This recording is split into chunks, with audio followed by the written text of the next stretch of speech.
Hello everyone, I'm Gabby Gentile, a PGY1 pharmacy resident at Banner University Medical Center. Today I'll be presenting on loperamide toxicity, otherwise known as the poor man's methadone. I do not have anything to disclose for this presentation. My objectives for today are to establish the epidemiology of loperamide abuse, review pharmacokinetics and pharmacodynamics of loperamide, be able to recognize symptoms of loperamide overdose, and to identify management strategies for loperamide overdose. To begin, loperamide was approved as an over-the-counter antidiarrheal agent in 1976. It was added as a Schedule V drug in 1977 as it was thought to have low potential for physical dependence and abuse.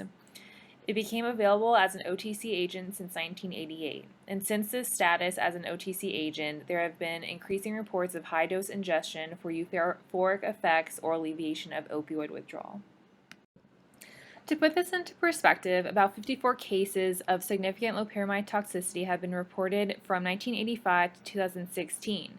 33 of those cases were reported from 2014 to 2016.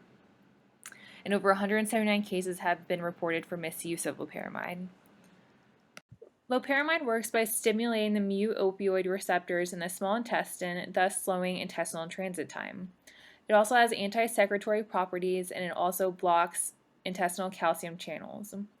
Initial dosing of loperamide is 4 milligrams, and then you can give 2 milligrams after each loose stool. So a max daily dose of 16 milligrams. Now let's discuss the pharmacodynamics and kinetics of loperamide to get a better understanding of how this drug works in the body. Loperamide has poor systemic absorption and very low CNS penetration. Its metabolism is largely hepatic. Major CYP enzymes are 3A4 and 2C8.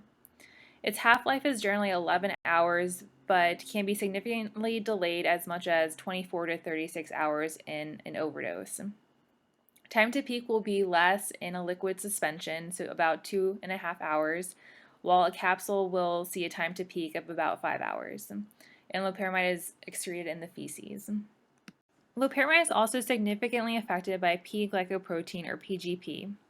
PGP opposes absorption into the intestinal lumen. It also facilitates transport into the bile and blocks passage across the blood-brain barrier. There have been many reports of people taking drugs that inhibit PGP and also CYP3A4 to increase systemic absorption and CNS penetration. Some PGP inhibitors are pepper and quinidine, and CYP3A4 inhibitors are grapefruit juice and cimetidine. One of the major consequences of loperamide overdose is cardiac toxicity. In high doses, loperamide blocks cardiac potassium and sodium channels. Some ECG abnormalities that you can see are a widened QRS interval, prolonged QT, you can see ventricular dysrhythmias, and even torsades. Unfortunately, an antidote for loperamide toxicity does not exist, leading to supportive care being primary management. Activated charcoal can be given in loperamide overdose within 2 to 4 hours after exposure. This extended window of administration is due to the slowing of peristalsis that occurs with loperamide. If a patient admits to chronic use of loperamide, activated charcoal would not be beneficial in this circumstance. You can also administer naloxone for any respiratory depression seen. You would want to start with a low dose, about 0.1 to 0.4 milligrams, and repeat this dosing as necessary, but not to give overdosing as you do not want to send the patient to withdrawal. If cardiac toxicity escalates to cardiac arrest, the ACLS algorithm should be applied. Any shockable rhythm, you can use cardioversion or defibrillation. Magnesium can be used for any polymorphic ventricular tachycardia such as torsades, and sodium bicarb can be used for QRS widening. Another agent that can be considered in more severe cases of loperamide overdose is IV lipid emulsion for ion trapping, although minimal data exists for use of this agent. ECMO can also be considered for severe cases that are refractory to treatment. And there are no reports of hemodialysis being beneficial for loperamide overdose. Let's take a look at a case report. We have a 29-year-old female with a past medical history of opioid abuse that is brought into the ED following 1 syncopal episode and 2 near syncopal episodes. In the ED, she reports taking about 75 to 100 tablets of loperamide daily for the last 7 months. for helping to alleviate withdrawal symptoms. Looking at her ECG, her QTC is 616 and her QRS is 210, and she also has a first-degree AV block. Her urine tox screen is negative and her electrolytes are within normal limits. Activated charcoal was not given to the patient as she self-reported chronic loperamide abuse.